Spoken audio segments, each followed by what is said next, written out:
Good morning and welcome to Water Rights Advisory Work Group for September 28th, 2022. Thank you all for joining us today.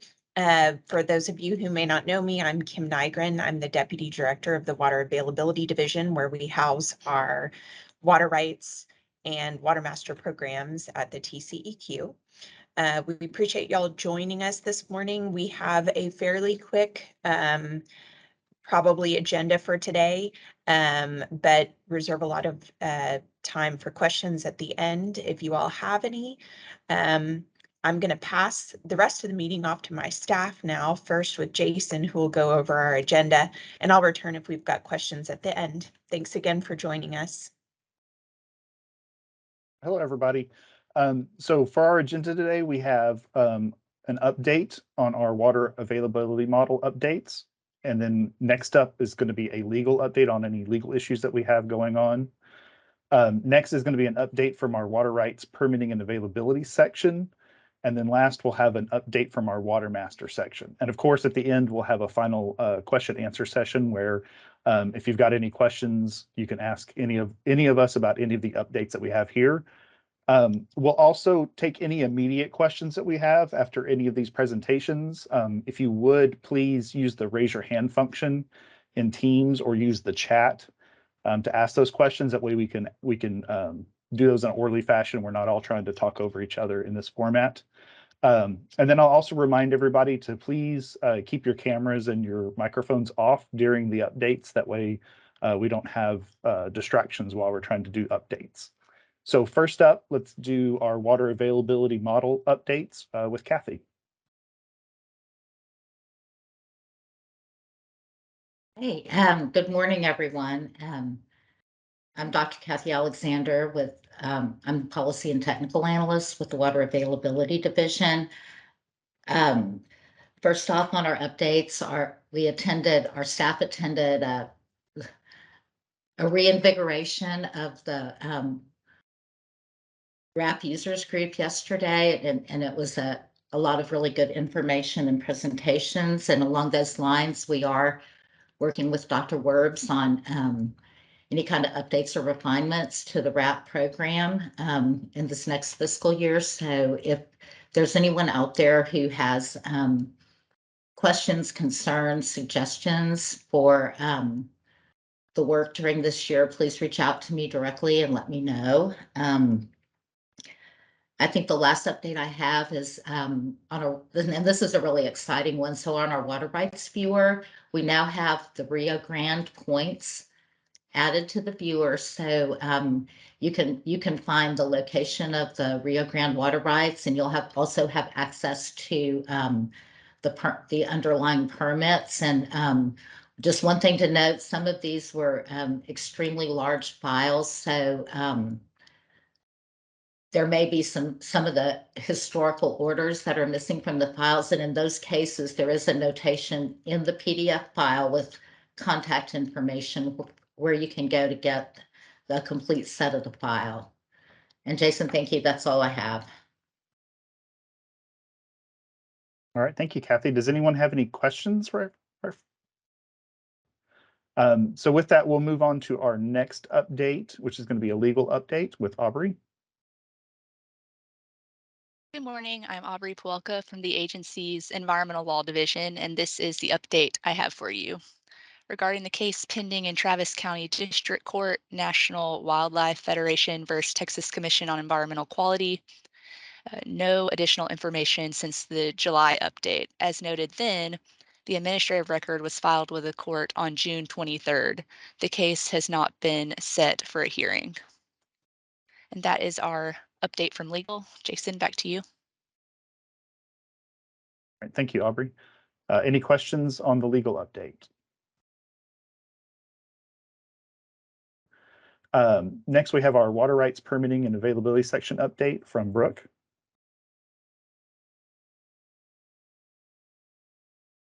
Thanks, Jason. Hi, everyone. I'm Brooke McGregor. I'm the manager for the water rights permitting and availability section, and I'm going to share some updates for how things are going. This is the total pending number of water right applications by technical review group. This does include applications that have been contested. So we're at 135 total, and this is as of all these numbers are as of August 31st, which was the end of our fiscal year. So that's sort of the breakdown of the different types of applications. And then here's our total number of applications broken down by contested and uncontested. And, you know, this has been a reoccurring theme for my presentations over the last year or so. We have a very high number of applications that are pending with us that have been contested. And here's a chart to show the overall trend. This is pending uncontested water rights. And as of the end of the fiscal year, we had 109 that were total pending with us. Sort of a breakdown of what the end of the year looked like. We received 81 applications total. 48 of those were fast track applications, and 3 of those were House bills. And we completed 76. So that includes applications that were issued, returned, and withdrawn. And like mentioned on the previous slide, we ended the year with 26 total contested applications. Now, talking a little bit about our timeframes, our goal is to have all administrative reviews completed within 90 days. And right now, we're about a 70-30 split, with 69% being completed within that 90 days. And processing means, you know, it also includes applications that have been returned or withdrawn for various reasons. Same thing moving on to House bills, 90-day target from being received to being issued or processed. And so we've had 6 total that we've processed this year, 4 of them on time, 2 not. And for fast tracks, 300-day processing time frame. We've had 9 that have not gone on target, but 3 of those applications received hearing requests, so that can add significant time to the time frames of those. And then the water rights change of ownership team is also part of the water availability section, and so this is the metric for how we've done with processing those. So vast majority of those get processed within the 90 days. And then just some quick staff updates. We've welcomed Richard Schmoyer to our resource protection team as an aquatic scientist. He's splitting his time 50-50 doing conservation reviews and in-stream reviews. And we still have a few vacancies, but we're making good progress. The aquatic scientist position, we're just waiting to get concurrence from HR before making that offer. And then we just wrapped up interviews for those project manager positions. And then we are looking to post our other 2 vacant hydrologist positions sometime towards the end of the calendar year, probably November or December. So if y'all know anybody or you're interested yourselves, to keep a lookout for those positions. And there's my contact info. And with that, I will turn it back over to you, Jason. All right, thank you, Brooke. Does anyone have any questions for Brooke on the section update? All right, I'm not seeing any hands up or anything in the chat, so we're going to move on to the next agenda item, which is an update on the Quartermaster section from Pepe. Thank you, Jason. I'm going to share my presentation here real quick. Good morning. I have an update for the Quartermaster section. My name is Jose Pepe Davila, Quartermaster section manager. All right. The fiscal year 22 evaluation process for the basins you see on the slide was completed, and TCEQ Executive Director recommended to the TCEQ commissioners on September 7 agenda session not to establish a Watermaster program for any of these basins based on the criteria we follow in each evaluation process and comments received following stakeholder letters and meetings across those areas. Commissioners took no action on this item. In the same agenda session, all 4 Watermaster programs budgets were presented and approved by all 3 commissioners. All 4 budgets were previously presented to the Watermaster Advisory Committees in July, and they all recommended approval as well. Updates from each of the programs. In fiscal year 22, at the closing of fiscal year 22, overall, the section conducted 36,485 inspections of water rights site investigations, or 94.52% of the 38,600 required. The section addressed 83 complaints, 53 in South Texas Watermaster Program and 26 in Brazos. The section also processed a total of 100 temporary permits, approved, denied, or withdrawn, 76 in South Texas Watermaster Program and 20 in the Brazos Program and 4 in the Rio Grande Program. For the Rio Grande Watermaster Program, staff changes. We're in the process of filling 1 Watermaster deputy vacancy in Harlingen, and also the Rio Grande Watermaster position as well. On September 7, 2022, the U.S. combined ownership at Amistad Falcon stood at 29.14% of normal conservation capacity, impounding 988,398 acre feet. Overall, the system is holding 27.38%, with Amistad at 34.39% of conservation capacity, and Falcon at 18.69% of conservation capacity. Mexico has 25.01% of normal conservation capacity, impounding 632,850 acre feet at Amistad and Falcon.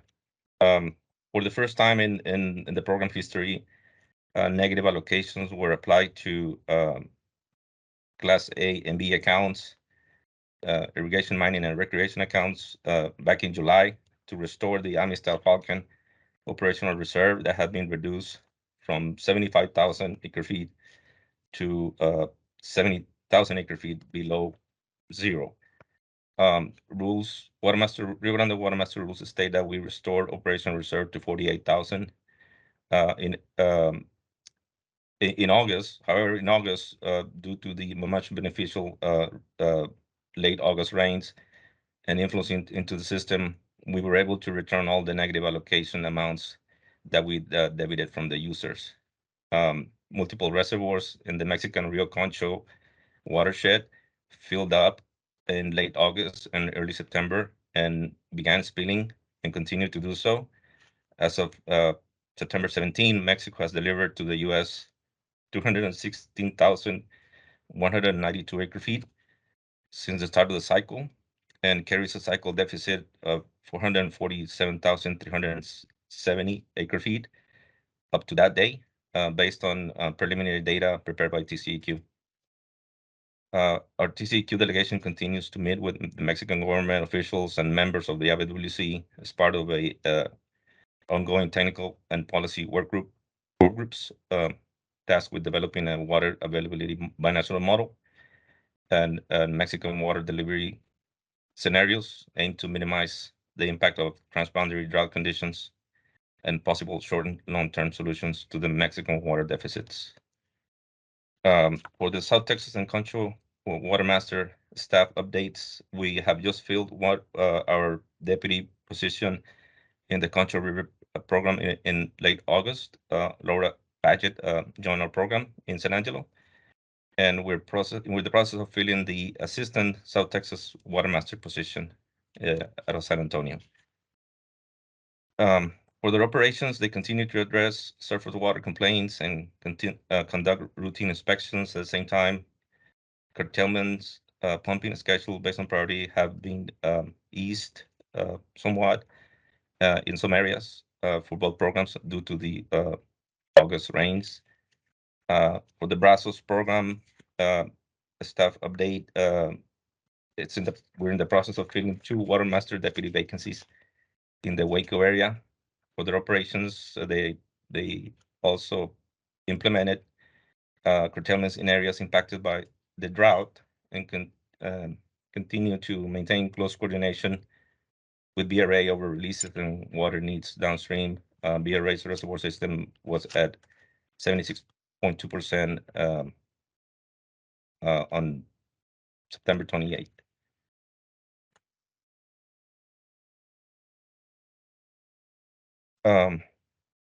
This slide shows the past, current, and future drought images. As we all can see, drought has improved in large portion of the Watermaster areas. However, it persists in the South Texas area around Central Texas and in the upper Brazos Watermaster program. And credit to Jenny Torres and Surface Water and Availability team for the image. And that's all I have for my update. All right, thank you, Pepe. Does anyone have any questions about this Watermaster update?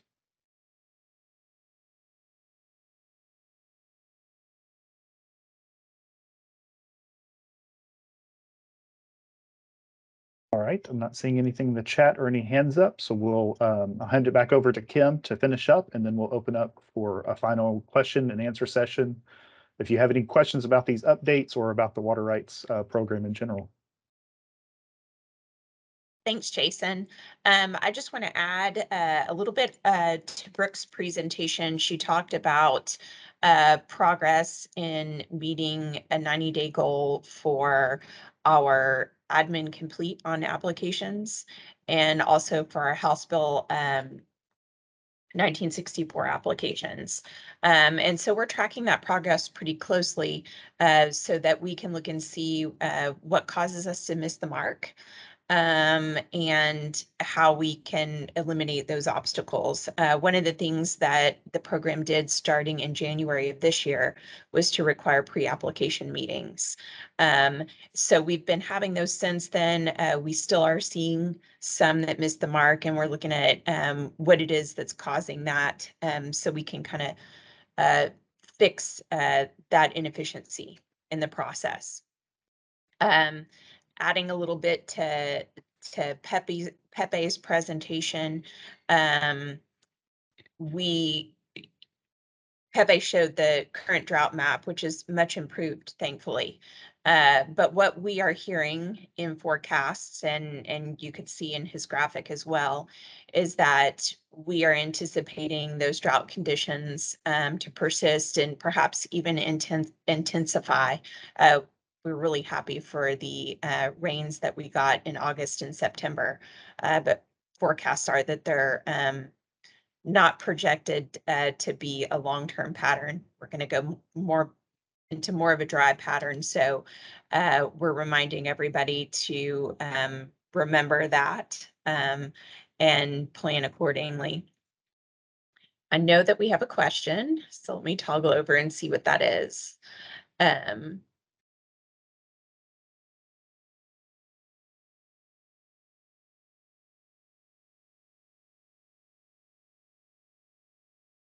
And it's a question about our drought contingency plans. Thanks, Ken. And it's about section 16055 of the Water Code, requiring entities and counties that have been designated disaster areas due to drought to implement their drought contingency plans. And we've had several counties designated during the year. And so the question is, has Texas Water Development Board reached out to TCEQ about any of those that have not implemented their drought contingency plans? we sit regularly on Texas Department of Emergency Management's drought task force meetings and talk about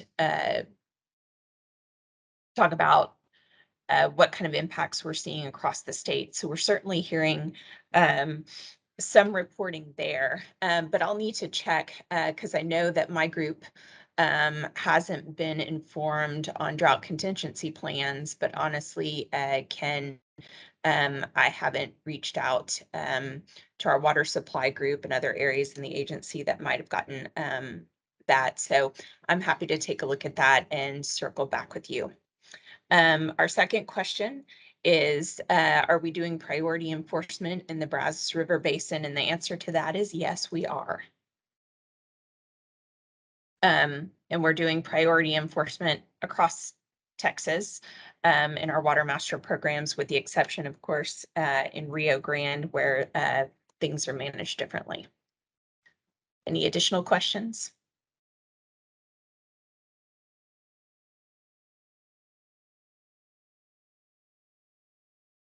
Okay. We are always here to call. Or I have another question. Let me finish this. We're always here if you need to call us or reach out to us via email, whatever works for you. If you've got additional questions or ones that you'd just like to ask yourself, as opposed to in the group. So the question we have is, have we had a priority call and have we made any exceptions to the priority calls? We got 2 priority calls over the summer. Both of them are in the Colorado River Basin. The first one that we received in June, we did not take action on because there was water present and there were some associated compliance issues. The second one we got, there was water present at the site, and so we didn't take action to curtail or suspend any water rights based on that priority call.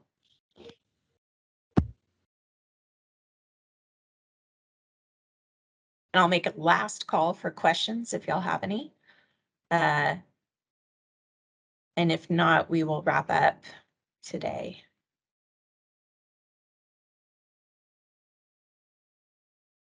Okay, well, thank y'all for joining us.